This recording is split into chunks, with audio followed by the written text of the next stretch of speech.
Salut la team! Avec Randstad, on vous fait découvrir les coulisses de l'Olympique de Marseille. Aujourd'hui, nous allons à la rencontre de Caroline qui est responsable de la section féminine. Ça va? Toutes, vous avez évolué au moins sur une mi-temps à votre poste, voire sur les 2 mi-temps. On essaye de scorer encore un peu plus? Ouais, Inès, c'est bon? Super. J'ai réussi à mener à bien ces 2 projets, puisque ça avait été une année compliquée à ce moment-là entre la formation et les objectifs sportifs, puisqu'on jouait la montée en D1. Et à l'issue de cette saison-là, j'en garde de bons souvenirs, parce qu'on était monté en D1 et j'avais aussi obtenu mon diplôme. Donc voilà, c'était une année très très chargée, mais hyper positive à la fin. Pas de questions? Allez, reparti. Alors c'est vrai que j'ai toujours joué au foot dès que j'ai pu rentrer à l'école. Rapidement, voilà, le jeu au pied, que ce soit au parc ou à l'école. Mais je dois ça plutôt à mon papa. Il m'a transmis, je pense, sa passion pour le club, pour le football. Et voilà, depuis maintenant toutes ces saisons, je suis restée dans ce milieu-là. J'ai été très bien accueillie lorsque j'ai évolué avec les garçons et j'en garde de très très bons souvenirs parce que c'est aussi les périodes où j'ai pu faire des tournois en fin de saison, ce qui se fait peu, on va dire, chez les filles. Alors maintenant un petit peu plus parce qu'on a la chance d'être sollicité sur des tournois nationaux avec les meilleures équipes françaises. Il n'y avait pas forcément tous ces débats ou cette réflexion sur la place de la femme dans le sport ou la place de la femme dans la société. Il n'y avait pas de réflexion à avoir. Moi, c'était naturel. J'ai été tout de suite bien intégrée dans tous les clubs dans lesquels j'ai évolué avec les garçons. Et franchement, voilà, si c'était à retenir, je fais presque peut-être même passer mes années avec les garçons avant mes années avec les filles. C'était vraiment du plaisir, c'était vraiment une passion. Et après, avec les filles, ça en est devenu mon métier. Marcel Desailly accompagné de Caroline Pizzala. Caroline Pizzala, c'est la capitaine de l'équipe féminine de l'Olympique de Marseille. Équipe féminine qui accède à la première division après une super saison, énorme saison l'équipe féminine, meilleure attaque, meilleure défense. J'ai accompagné mon papa pendant plusieurs années lorsque j'étais jeune et puis ensuite adolescente. Donc voilà, j'ai connu plusieurs stades. Il y avait encore la piste autour et puis voilà, j'ai connu 3 stades. Le premier qui me vient à l'esprit de match souvenir, on va dire, où il y avait énormément d'ambiance, c'était un match contre Montpellier, où on perdait, je crois, 4-0 à la mi-temps. Et derrière, on finit le match en battant Montpellier 5-4. Il y avait eu un penalty de Laurent Blanc, me semble-t-il. Face à Martigny, et voilà, ça c'est un match qui m'avait vraiment marqué par le scénario de ce match. Et après, il y en a plein d'autres, mais celui-ci, c'est le premier qui me vient à l'esprit.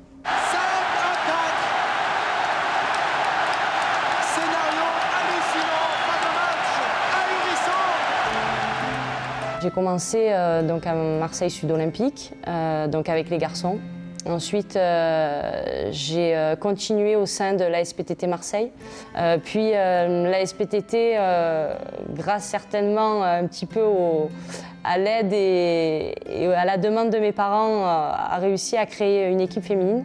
Donc j'ai connu mes premières saisons également avec les filles sur du foot à 8 à la SPTT, avant de rejoindre le Celtic de Marseille, qui est maintenant le FAM, qui était le seul club, on va dire, exclusivement féminin de la région et surtout de Marseille.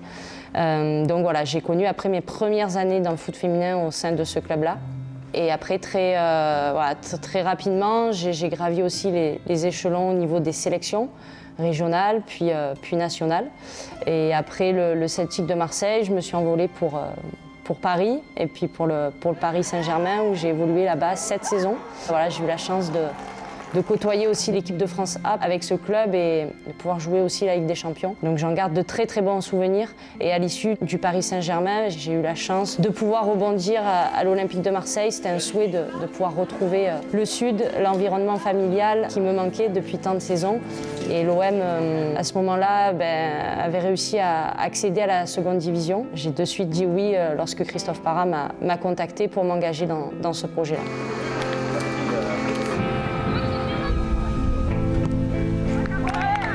Alors oui, la fin de carrière, elle s'anticipe. En tout cas, De mon côté, j'ai essayé de l'anticiper.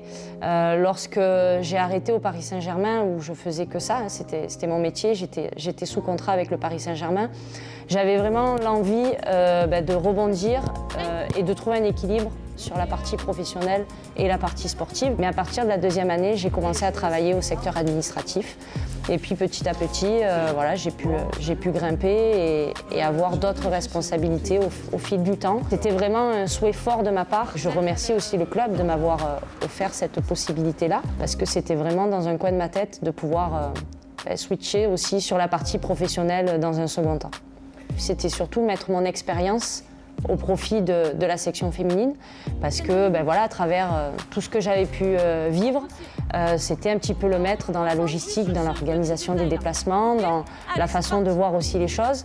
Donc ça, c'est vrai que c'était à ma portée, on va dire. Il n'y avait pas de compétences forcément supplémentaires à acquérir. Je me suis aussi formée au niveau de l'entraînement. Donc je suis partie faire une formation d'1 an sur le brevet d'entraîneur de football, parce que c'était aussi important pour moi d'acquérir d'autres compétences, de vivre une autre aventure humaine avec d'autres personnes. On était 25 stagiaires qui venaient toutes d'horizons différents, qui avaient connu des clubs pro, des clubs amateurs, et qui avaient tellement à partager. Le club m'a donné la responsabilité de la préformation, donc j'ai un suivi sur les catégories U13 et sur les catégories U15. Sur la catégorie U15, je coach également, donc j'ai pas uniquement le suivi scolaire et l'accompagnement de ces jeunes joueuses, j'ai également la partie coaching et tout le suivi au quotidien que nécessite un groupe d'entraînement. C'est vrai, il faut venir ici en fait, il faut déménager. Ouais. Je dis à papa, déménage. Moi ça me va si tu déménages. Toi aussi? Ensuite, j'ai d'autres fonctions sur la partie recrutement, où j'ai un suivi sur toutes les joueuses, les jeunes joueuses de la région PACA, donc avec le réseau que j'ai mis en place depuis plusieurs années, plus la partie OM Next Génération, donc avec Franck Borelli, où là, j'interviens également sur les clubs partenaires. Je suis la référente, on va dire, féminine de tous ces clubs partenaires, donc qui me comptent maintenant une trentaine de clubs. Donc ça fait effectivement beaucoup de travail. C'est intéressant, ça reste sur le football, sur la pratique, et la partie accompagnement des joueuses extérieures au club me tient vraiment à cœur, parce que voilà, c'est un plus. C'est aussi comparer ce qu'on a également chez nous, de voir un petit peu quelles joueuses on pourrait éventuellement intégrer dans nos effectifs pour apporter une plus-value et rendre encore ces groupes d'entraînement plus compétitifs.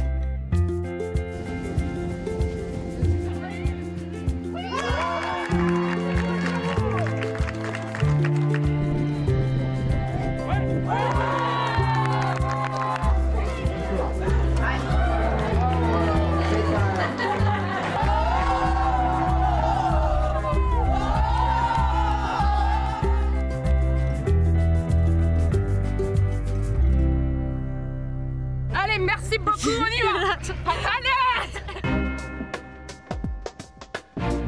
Concernant ma reconversion, je ne sais pas encore, mais comme Caroline, je compte rester dans le milieu du sport parce que c'est ce que je sais faire de mieux. Et de toute façon, si je trouve pas, je ferai appel à Randstad. Allez, on espère que vous en avez appris assez sur le métier de Caroline. Rendez-vous au prochain épisode avec notre ami Jean-Charles, responsable animation à l'Orange Vélodrome.